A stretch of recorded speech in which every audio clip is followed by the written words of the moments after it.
Good morning to some, good afternoon to others, and good evening to the rest of you. It's your man Earl. We're going to get right to it. It's been an exciting day, day of transition, and we thank God for those transitions. They take us to the next dimension. Scriptures on you, CEO. 1 Corinthians 14, verse 40. But everything should be done in a proper and orderly way. Hey, King James says it like this: let everything be done in decency and order. And what I'm talking about is that is including your investments. Hey, listen, we've been talking about 10-5-3. Then we broke down the percentages yesterday on how to do your portfolio. Now we're moving to as you put together your portfolio. And this is something, listen, I tell everybody, you got to get a journal. All right. You have to be, if you're talking about creating $1 million, creating $1 million a year, if you're trying about creating $100,000 a year income, $150,000 a year income, anytime you start to tiptoe and you start pushing towards the six figures, I highly recommend you start journaling every day because you need to write down the ideas, the concepts, the strategies that come to you. Okay? I'm going to say it again. If you're trying to get to six figures, if you're trying to get to $50,000 a year, say, you know what, Earl, I'm just starting out. My first goal, your first bump is 50,000. Hey, I'm with you. I support you. I'm for you. I am cheering for you because $50,000 is a great hump to get to. That is the first great barrier, whether it be career or being an entrepreneur or being a business owner. Being in real estate, that's the first hump. Can you generate $50,000? Okay. That's a big, big accomplishment. And so I applaud you. If that is one of your goals, I applaud you. If you're already north of 50,000, okay, you know what, Earl, I'm at 100,000. I'm at 80,000. Hey, great. So now what's the next hump? And so you ought to have some goals out there that have some dates attached to them because a dream without a goal, without a date attached to it, is nothing. And I don't know, it sounds harsh, but it's true. Okay? So, what's today's subject matter? Getting out of kilter. Do not allow yourself to get out of kilter. Get off the focus. Now, once again, I do not agree with some of these things that I'm going to be talking about out of the book. I want to flat out just omit some things because I don't agree with it and I don't even want to put it out there in the environment. Once again, he starts out chapter 8 saying this. Once again, I don't agree. He says this: now that you've made the decision to save for retirement, listen, you, I, us, we do not save for retirement. I, you, we, us. We are investing for retirement. Do not get in the habit of saving money for money's sake. Put your money to work. And we gave you what? 4 different areas yesterday, 5 different areas yesterday. Let me rattle them off. Stock market, that's Wall Street, S&P. Foreign stock market, like Japan, European Union. Over in Africa, Nigeria. Okay, logos. How about emerging markets? We're talking about the Asian India market. We're talking about places like Pakistan. We're talking about places like Taiwan. Okay, and then real estate. He's talking about putting it into a real estate trust, not me. My recommendation is get a goal to buy a piece of real estate property or another asset. Okay, and then he talks about putting money in bonds. Listen, I'm not a big fan of loaning companies money when you can start your own company. So what I did is I took that 15%, I bought real estate. I took that 20 to 25% and I put it in my own business. Okay? So now, fast forward to today, getting out of kilter. What we're talking about, what he's talking about is if your investments begin to grow past those percentages, you need to rebalance your portfolio. I'm in agreement with that. Okay? But let's make sure we're on the same page. It takes discipline to first get started, and it takes commitment to invest monthly, and it takes consistency year after year. Or let me say it like this: it takes consistency week after week, paycheck after paycheck, month after month, year after year to keep your investment portfolio rolling. Then you get to a place where now you are looking at 100,000, 200,000, 500,000, $1 million portfolio. And now it is up to you to consistently rebalance that portfolio so it can produce what you want it to produce over your life. Big boy talk, big girl talk. Okay? Once again, on page 66, he says it again. One aspect of saving for retirement. I'm going to say it again, and I'm being redundant. We are not saving for retirement. We are investing for your retirement. Okay? And by the way, here's a freebie.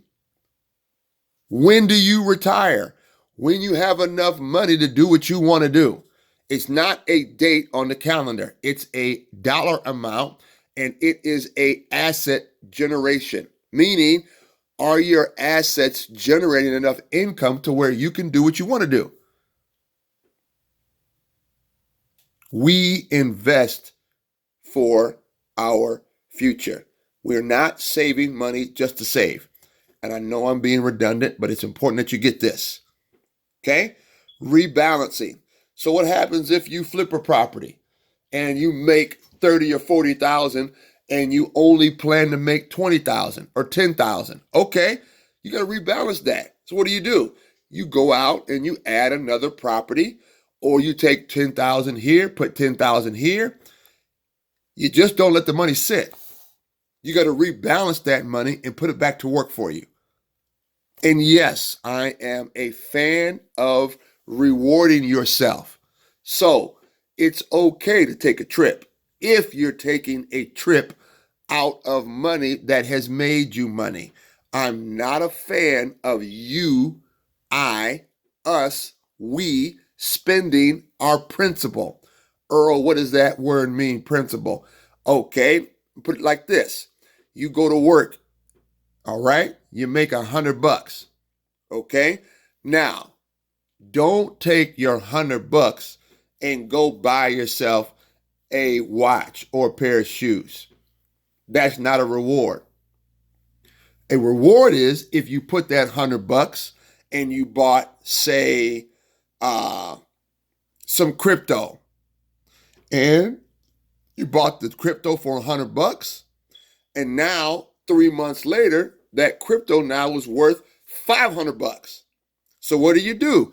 You take a portion of the profit that you have made and you go out and buy yourself a pair of shoes from the profit from the $100, not the $100. Okay? Try to develop the discipline to not spend your principal. That takes time. That takes time. Well, why? Because you have to change your psychology. You have to change your emotional well-being, because it's very hard not to spend your principal. And it's very hard not to spend money that you made off the money, because you should be reinvesting a portion, if not all, of what your money has made. That's how you start stacking. Okay? That's how you start stacking. All right? Now, he says this in the book I do not agree with. He says when you rebalance, you take winners and you go back out and buy losers. I don't agree with that. And what he's suggesting is there's always a bull market and there's always a bear market. And then along the way, there's inflation. There's when the market constricts. And less, I'm not going to get all detailed into this because that's your own personal financial growth and your knowledge.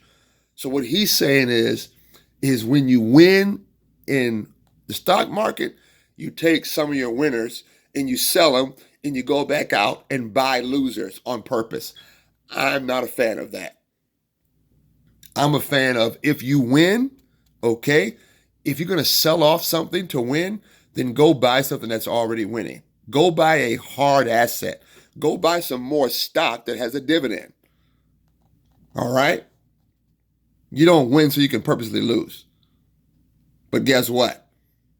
Some people are like that because they only see themselves making so much money, and so they self-sabotage. That's a different video.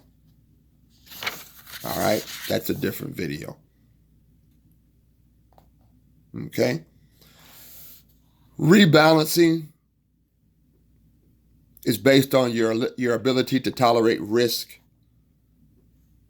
And how you tolerate risk determines your reward. Rebalancing comes down the road when you see your portfolio growing, or worst case scenario, it's not growing and you pick some bad stock to start with. Or you picked a piece of real estate and you lost your shirt. So now what do? You cut the ties? You cut your losses and keep moving? Some people fight through it. All right? Rebalancing your portfolio, rebalancing your investments. You got to do it. This is what we're talking now, 2, 3, 4 years down the road. Don't get too crazy. You don't need to be balancing your portfolio every other month. You need to pick your stocks, pick your strategy, and let your strategy play out at least 6 months to a year because the market fluctuates. Okay?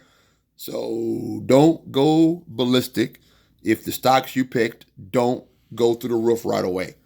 Most of the time, it's not going to happen. Okay? I'm going to say it again. Most of the time, that's not going to happen unless your strategy is IPO. That's a different video. That is a different video. Okay? God bless you. God keep you. It's your man Earl. Rebalancing your portfolio after 3 to 5 years. Subject matter of the video: don't lose your shirt, don't lose your mind, don't lose your focus. Peace.